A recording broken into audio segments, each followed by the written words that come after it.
So this tweet has been circling around recently saying Cecil is one of the top two worst characters in Invincible. And with what we've seen in these past three episodes, he's one of the top two best, and I am done with this slander and I'm ending it now.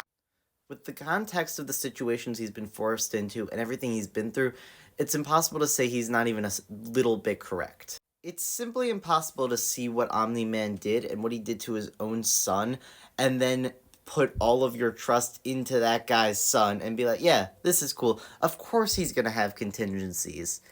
Yes, he took it too far. He egged Mark on into threatening him. He shouldn't have done that, but he was still kind of in the right.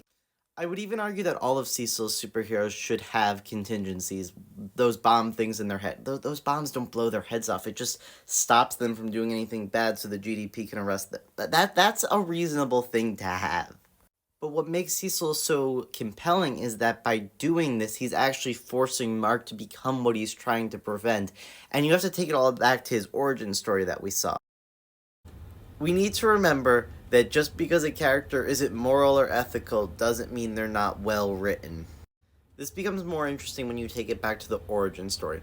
He tried to stop that gas, but people still died, and he felt incredibly guilty, like Mark. He doesn't want this to happen again.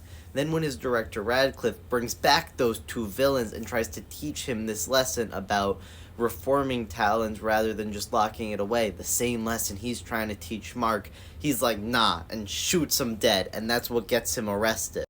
At the end of the day, Cecil has a job to do, protecting the planet, and what he has to do for that might not be good, but it's what has to happen.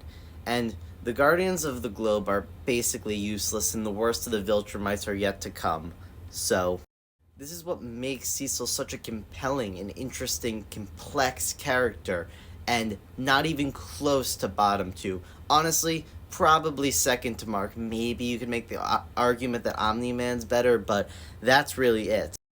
Also, I just love Walton Goggins' performance as him. He does a great job. Anyway, let me know your thoughts in the comments, and don't forget to follow.